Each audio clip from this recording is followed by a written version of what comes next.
Okay, I gotta ask you, is it any wonder that when faced with curiosity as this month's worship theme, my mind went immediately to curiosity killed the cat? Well, what kind of sermon can you make out of that? But because I'm a curious person, I had to find out what that meme means. So I Googled it, of course. And I bet you didn't know that there is a site called 935 Best Curiosity Killed the Cat Images in 2019. Yeah. Well, another site had a mere 665. So, anyway. But that's not all I learned. According to a site called The Phrase Finder, the phrase curiosity killed the cat originated back in 1598 as care killed the cat. Care? Wouldn't we think of care as a wonderful thing? But that phrase grew across the centuries to curiosity killed the cat. And that article goes on to say that curiosity hasn't received a good press over the centuries.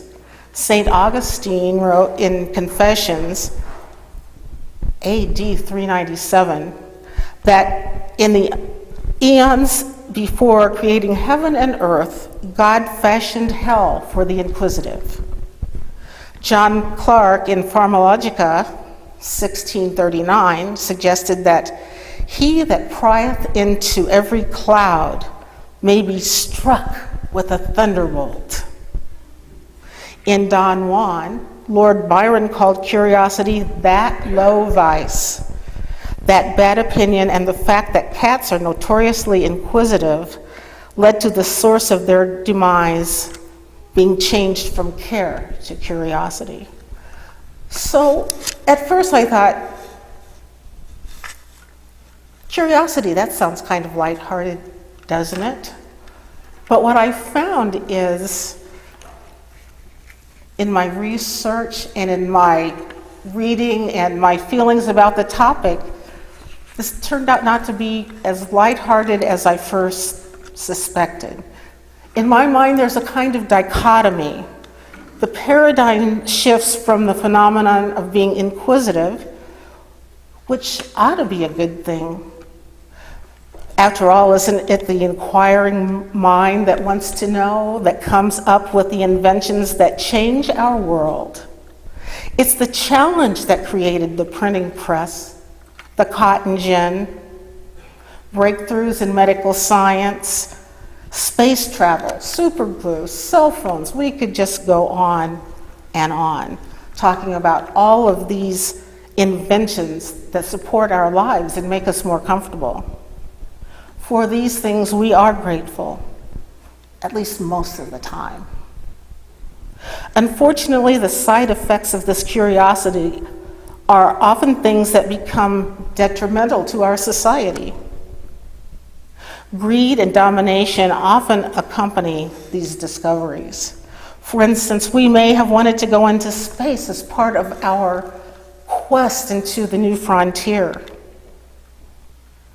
But what happened? Governments have taken this quest to determine how they can have superior power over other nations. If there is life on another planet or in other galaxies, how quickly will our minds go to capture, enslavement, exploitation? And if you think we're too sophisticated to turn other creatures into slaves, just remember that human trafficking is big business in this sketchy world of ours. The Polaris Group, which is a 4-star charity, that means good, says that although slavery is commonly thought to be a thing of the past, human traffickers generate hundreds of billions of dollars in profits by trapping millions of people in horrific situations around the world, including here in the United States. And then the International Labor Organization estimates that there are 40.3 million victims of human trafficking globally. And the U.S. Department of Labor has identified 100 goods from 75 countries made by forced labor and by child labor. So literally, from fruits to nuts, building materials, gemstones, elements for our cell phones, we participate unwillingly from the exploits that began as curiosity and became exploitive. However, curiosity is also a guiding force that led royalty to finance exploration and for explorers to set sail upon the seven seas. If only inquisitiveness were the only driving force. Now I ask you this, have you ever heard a single story of an explorer who arrived in an unknown land and did right by the indigenous people? Have you? If you have, I do want to hear about it.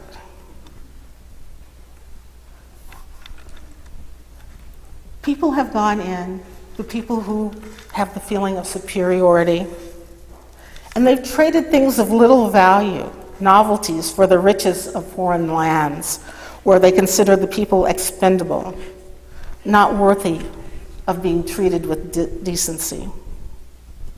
We know of horror stories in our own country of how First Nation people were driven off their land because of curiosity and greed and prejudice.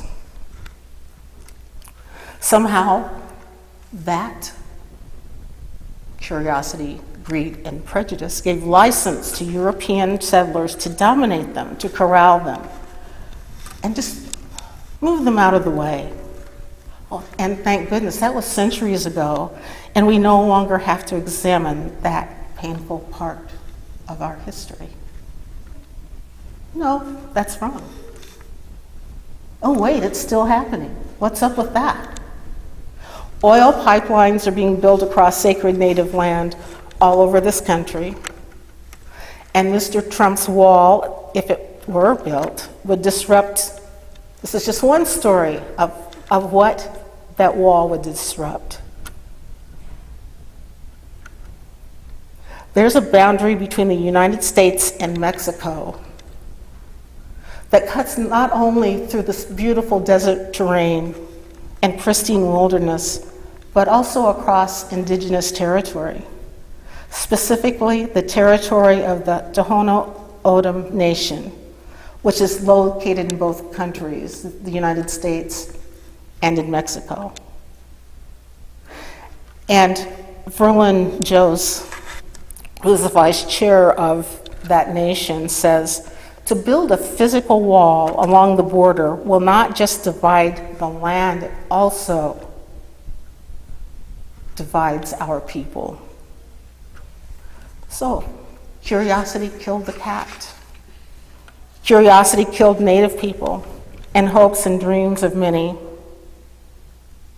But enough of that difficult reality for today. That's a lot to think about. And we do have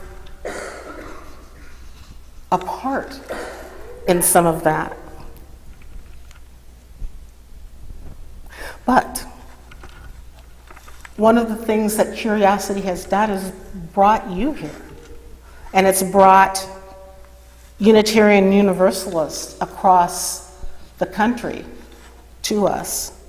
And we're fortunate to be together.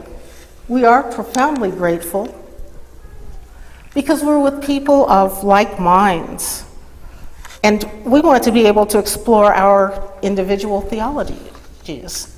And that's part of the freedom of being here and being together and being part of the Unitarian Universalist community. Well, these gifts come out of our Unitarian and Universalist roots. We have a history of free-thinking people who were curious about what they were being told. They questioned things that were in the Bible. They questioned what they were expected to believe. And that curiosity has led us away from our Christian roots, because both of those denominations began as Christian denominations. Well, it's led us away from those roots, but I think we can look at how that divergence has helped us and also has harmed our movement. In Faith Without Certainty, I think some of you may remember that there was a class about that book. Paul Razor asked whether or not Unitarian Universalists should reclaim their evangelical roots. I recognize that there's sort of an uncomfortableness among many UUs in using Christian language about faith. And part of the beginning of that is our antipathy toward proselytizing. I heard it so many times, and maybe you have too, but maybe in different ways. No proselytizing. We are not going to go out like other faiths do. We are not going to knock on doors and say, hey, can I tell you the Unitarian Universalist gospel? That's not us. Proselytizing is what other faith traditions do to spread the good news. And I think we have plenty of good news to spread. But it is a kind of evangelism, but it's emotional, and it has references to spirit, to heart, to feeling, often rather than to reason. I think that's what makes it uncomfortable for some of us UUs. We want reason and order to rule. In Unitarian Universalist minds, the term evangelical conjures fundamentalist Christianity, and we see ourselves as progressive, and rightly so. As an organization, we have held our head high and declared implicitly that we are too sophisticated to peddle our goods along the sidewalks of the common. And if you don't believe that we think it's too sophisticated, let's look at what we can offer for our communications budget. What you support is what you believe.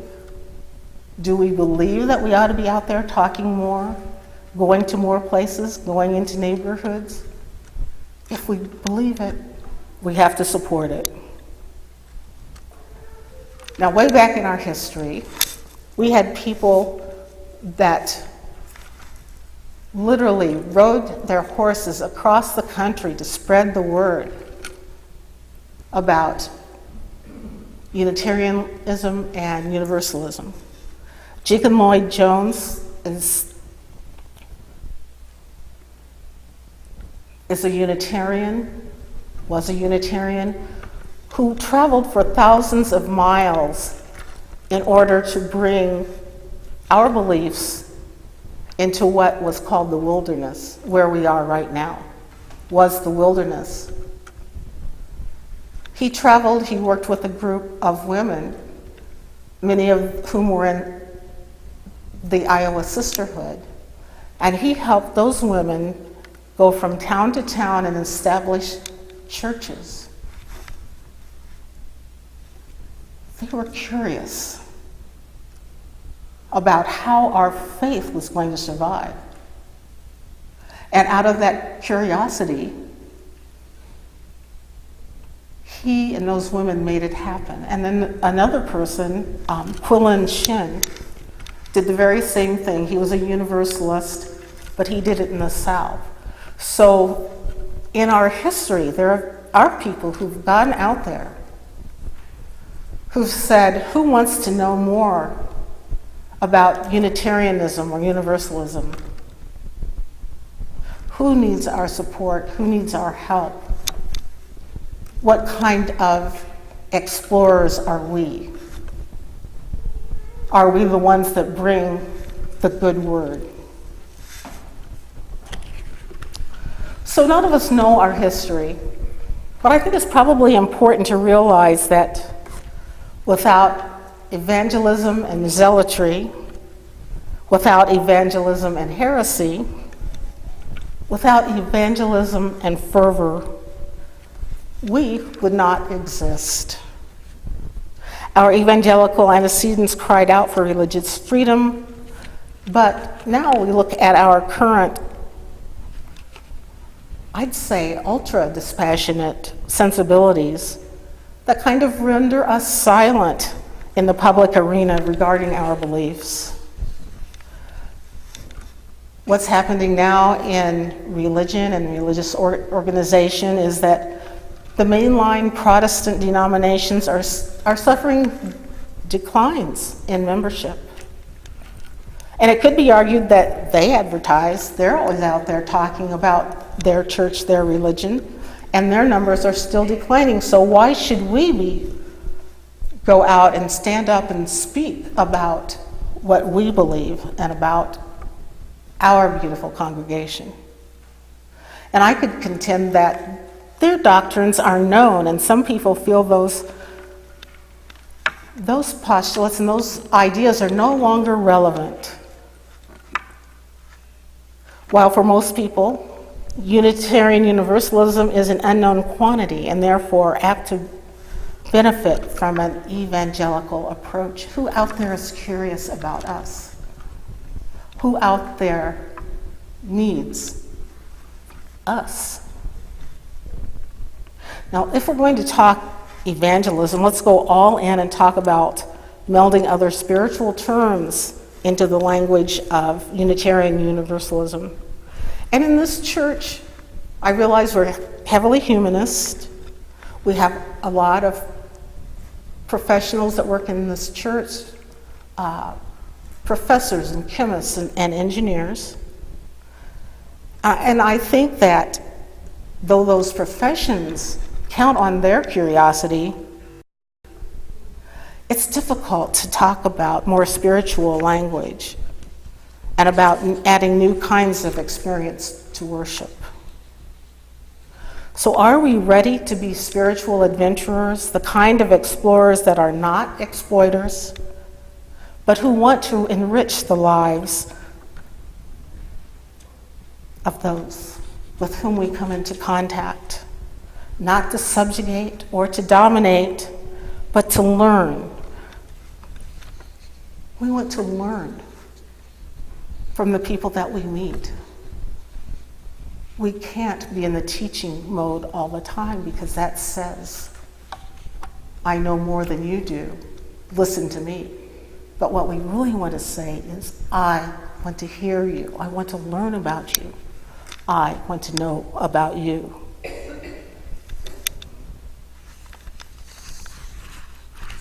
Unitarian poet E.E. Cummings wrote, "Once we believe in ourselves, we can risk curiosity, wonder, spontaneous delight, or any experience that reveals the human spirit."